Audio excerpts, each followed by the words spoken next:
Oops, we're live. And now we didn't forget about umbraCoffee. It's Friday and it's our 20th episode. So Wow. that's yeah, time flies. And we have Michael from Belgium here with us. Hi, Michael. Hello. How are you? Yeah, thank you. Thank you for having me here. So, yeah. Yeah, good. Thanks for joining us. And together we will be just scanning through the Umbraco news from the past week. And as always, it was pretty busy week for all of us. So let's just jump to the first announcements. We had, of course, new Umbraco releases this week. It was two of them. Yeah, the version 7.10.2 and 7.9.4. It was released together on Tuesday, if I'm correct. There are some new fixes and also features from what I saw. No issues and tasks were fixed in the 7.10.2. Yeah, did you had opportunity to test it, to check it? I haven't. Yeah, there were two issues I have seen on our and on the S Oh, yeah. I saw that there are some fixes for the tree errors, which were a little bit annoying because when you were trying to open this URL with a specific node selected, it was failing from time to time. I can see that it's fixed. So yeah, that's good that the maintenance is performed for both of those versions. And then if you are not ready to upgrade to 7.10, you can always jump one number further in 7.9. That's great. I was saying to Marcin earlier, I'm kind of interested as to what Umbraco's strategy is with how they're going to maintain these versions, because 7.9 and 7.10 are both from the past month, and it seems like they're the only ones that they're applying updates to now. And we asked Sebastian when he was here if this is like a new cycle, and he said no, it's just they've kind of changed how they're doing things to get these two releases out quite quickly. But yeah, I wonder if 7.7, which didn't come out that long ago, or even 7.8 that came out in February, is going to see any more maintenance or patches. Not sure. We will see. We'll see, and we are all looking forward for version 8, right? Which is also taking some time for development team. So the strategy is really important and interesting. I think that we can also learn how to manage projects with so many releases and versions supported. I'm curious how it's done in the repository, so we can take a look someday. Me too. And also a big H5 for Dawu, because all DPRs are his. So yeah, nice job of him. Yeah. Been busy. And we know that Dave is planning to work on blog and sum it up, maybe the journey of Umbraco contributor, so active contributor, and also the creator of documentation will be documented in the blog. We are looking forward, and no pressure, Dave, if you're watching it, no pressure, of course, but next week. No, let's jump further. We had also announcement about uProfile, new uProfile for April, and this profile in this month, Emma Burstow is mentioned as a uProfile, and Emma was our guest a couple of weeks back. It's a great article. I can share it right now. So if you are curious about Emma's background and history with Umbraco, go check it. And yeah, it's really interesting to see. Because her journey is pretty short with Umbraco, but it's very, very active, and yeah, that's great to see that she is only the junior developer yet, and so many interesting things came from Emma in the past couple months and years. I'm really impressed. I would like to start as a junior like that. What else do we have in our list? Well, there was a couple of meetups. Yes. So last night, in fact, I was at the Umbraco London meetup with Emma. We were having a good old chat about a few things, and there was a couple of good talks, a couple of good sessions yesterday. They had one from the Cogworks' very own Ismail, in fact, the talks weren't Umbraco related. There was Ismail's one about kind of clean code and how we can improve our code base, making sure the code is readable, testable, etc., which is a really nice session. He's done it at the Poland Festival before. There was also a session that Andy from Comprend ran on kind of writing good user stories, and that was really interesting. So we kind of mapped out what we do in the morning. So from getting up, waking up, and then kind of getting to work, we kind of mapped that out on Post-it notes and went more and more granular and identified main tasks and subtasks. Very interesting session. Yeah. And there was also a meetup in Sydney, right, where Shannon demoed some V8. V8. Sneak peeks. V8 was seen in the wild. Ooh. No one is mentioning anything about it, even after those meetups. So I don't know if there is a confidential agreement signed up in front. You don't see in the picture, but Shannon's holding a shotgun. and removing all the DLLs from the project. Yeah, we're all looking forward for some more announcements. And by the way, Ismail's talk from Poland Festival, which you brought to attention, is recorded and is on YouTube. And I will also include the link for it for everyone who is interested to see it. Awesome. And we can move to another topic, which was during this week. The Skrift has had a birthday. It was the 3rd anniversary of the Skrift magazine. So we want to wish happy belated birthday. And we are always supportive, and we are always looking forward to next issues and episodes released. So yeah, keep it up. And yeah, we are all you're huge fans. And let's jump to Code Garden update. You can't miss it, can you? It's everywhere. It's pretty hard to have a week without some announcements and some interesting things released. And I think that the buzz and pressure is everywhere right now. Everyone is looking forward to Code Garden. When I'm starting any talk with a community member, the question, "Are you going to Code Garden?" is one of the first ones. So yeah, what we had this week, we have Niels has been teasing us with the schedule again. Yeah. Let's share screen. They're constantly teasing us the past few weeks. Sneak pictures that we can't quite see.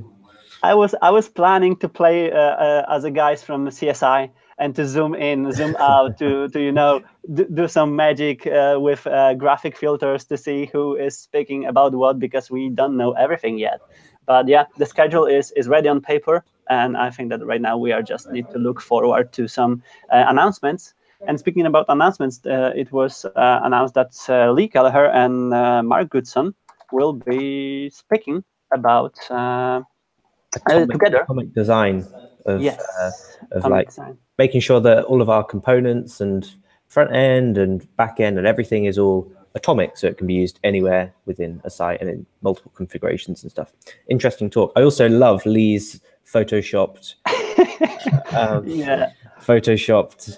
profile picture here. He's taken the Windows XP background, and it's not photoshopped, maybe. And then using this example, we can jump to the CG rumors topic, because we saw some first CG rumors on Twitter. It's a tradition where people are just trying to predict what will be happening during the next Code Garden. And yeah, we are encouraging everyone to just make some guesses. I heard a rumor that Pear's going to come back into bingo riding a zebra. Riding a zebra. Yeah.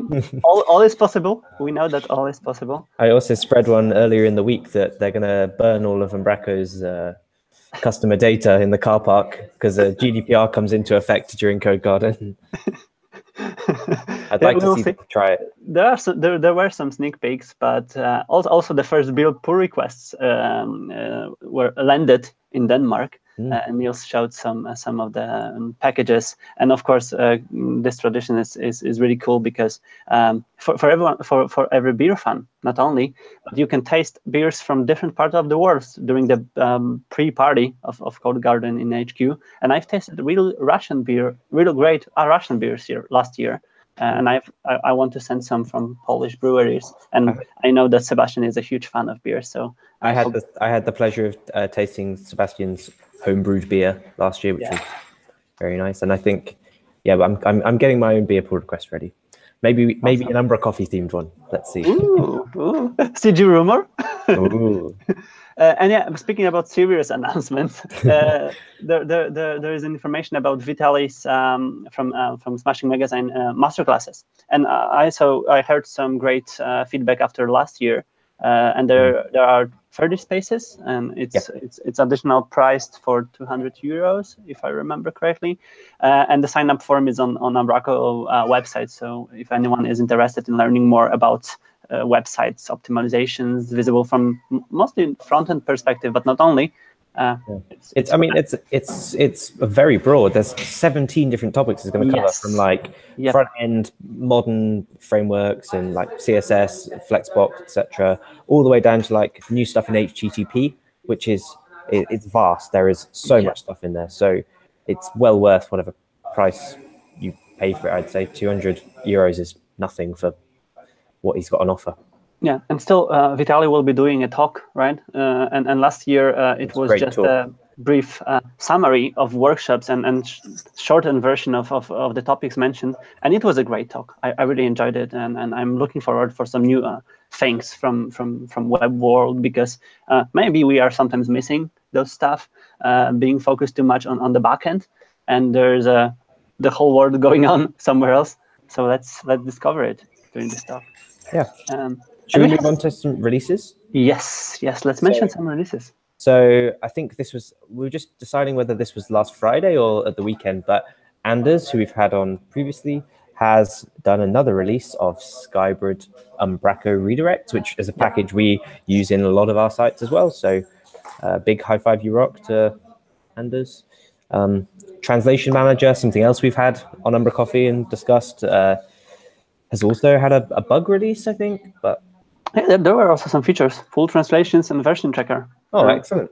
Yeah, that's really nice. Kevin, and then the Slack health check notification from Jevon, which has been around since last year's retreat, I think, has reached version 1.1. So there's some new features in there, some improvements. I couldn't find a list of what's actually changed. But maybe on Nugget. Maybe. Huh. No, maybe on GitHub. We'll see if we can find what's changed, and we'll put a link in the description. But speaking of new releases as well, we've got Michael here, who has posted in the channel this week about a fantastic package you've been working on, and we'd love to hear about that. Yeah, Michael, it's your time. Demo it for us, because we were all amazed about this short info about it. What it is? Yeah. So basically, the idea of Notely was to have the possibility for editors and developers, to apply some info text to properties of the content nodes, or to apply some tasks which needed to be done. So you can use it as a single person, but I think it will also be useful when you're in a team. A little example here is, so there's two kinds of things of Notely. First, you have the property editor, which you can use as a wrapper around existing types. You can see it's used here for a text string, for a text area. But I would like to mention, don't wrap it around every property of all your content nodes, but then there will be a mess in the UE. So another example would be to just create Notely as a single property and just use it tab-wise. So on the bottom of each tab, where you can apply some nodes, information, tasks, or you make a composition of Notely, where you then can apply to each of the content nodes that you say, okay, I need some more information here. I need to apply some tasks here. And then, you can use it. So there are two types. I'm just going to create a new one. So you can just add some more information. It's an info tag that you say, okay, I need to add some extra details here. Or you can say, I need to do development or testing. If you choose to do development or testing, then you can say, okay, I need to assign to another user in my team. So for example, someone else needed to do this. And then you can also say it's open, approved, pending, or done. So I'm going to say approved, and for example, the priority, we can say it's a medium. Oh, of course, I need to add some title here.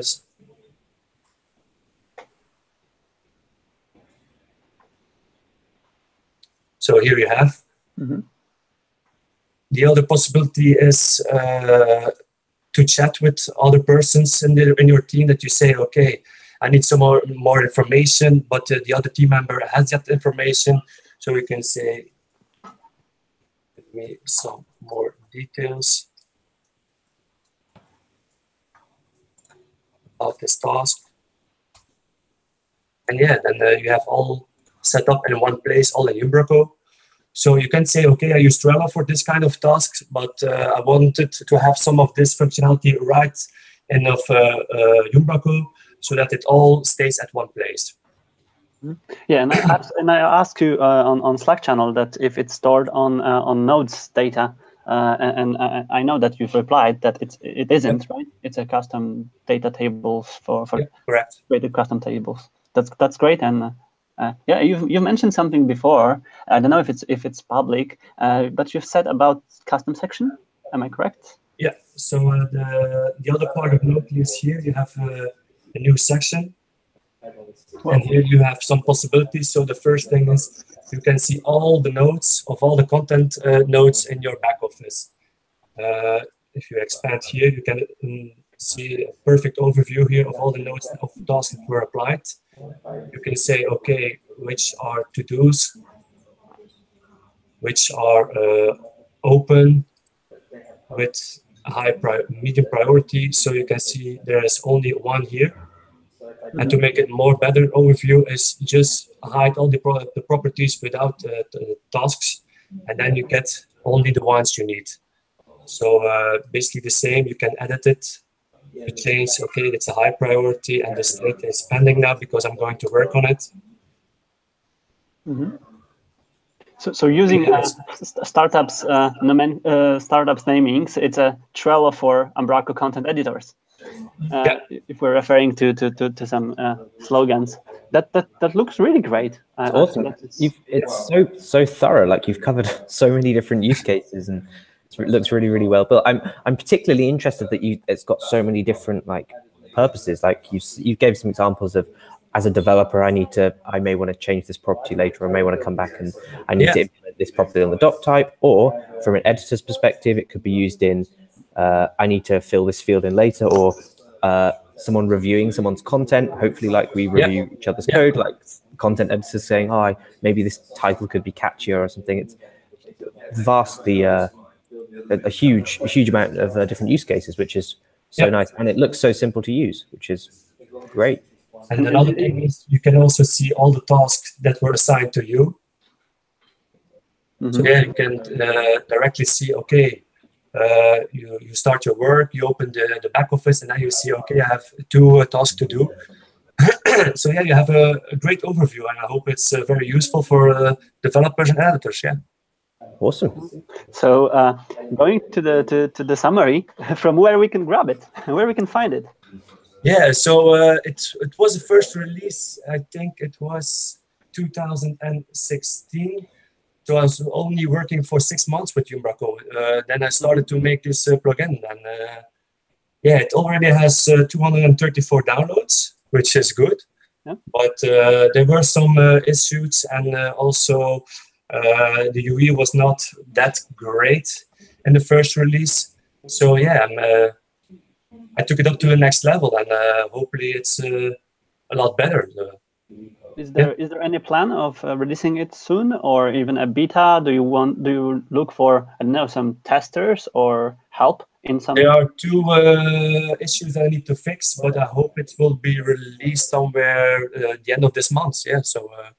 Excellent. And is it all up on GitHub or something? So if people wanted to download a pre-release version, you go up and then Notely, and you take the branch upgrade 7.10.1.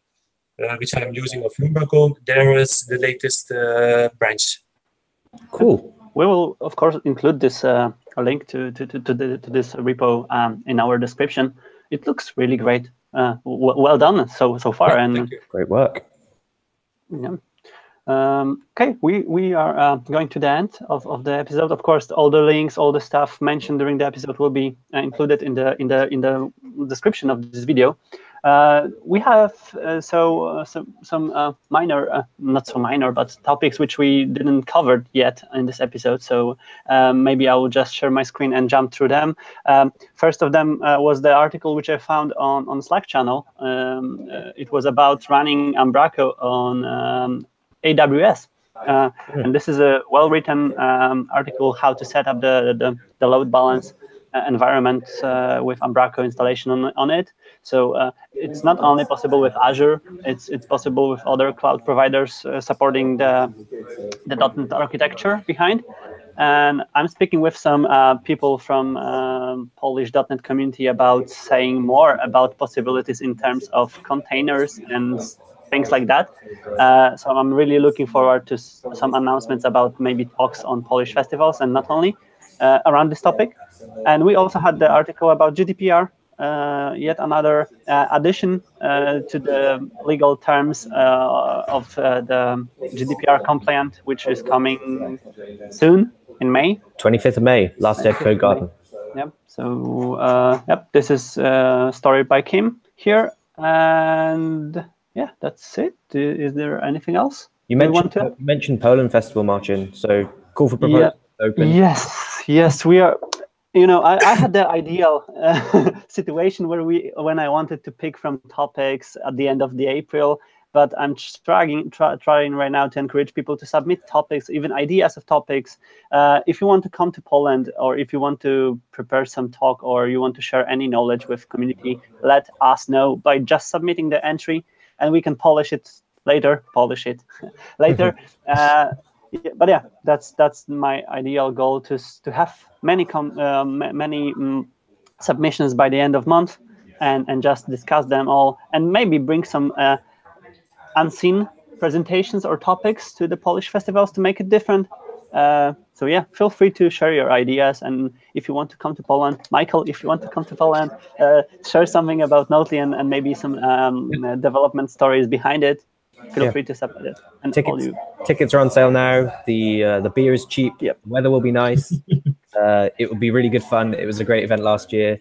So yeah, come along if you can. Okay, thanks.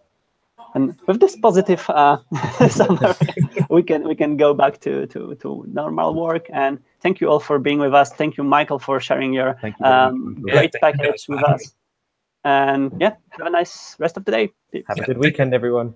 Okay, bye. Weekend, of course. Bye-bye.